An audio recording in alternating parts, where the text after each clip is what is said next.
Hello guys, in today's video I will be showing you how to find your history on your account on Rednote. So the answer is easy. Just go click on Rednote, and here as you see you will find this three lines here. Click on it, and as you see here you will find the history section, the last one. And as you see here you will find all your videos right here. And also here the lives section, you can see all the history of the lives you watched. So that's it.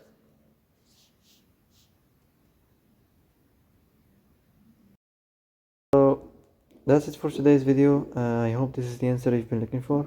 And if you like this video, don't forget to like and subscribe, and see you in the next video.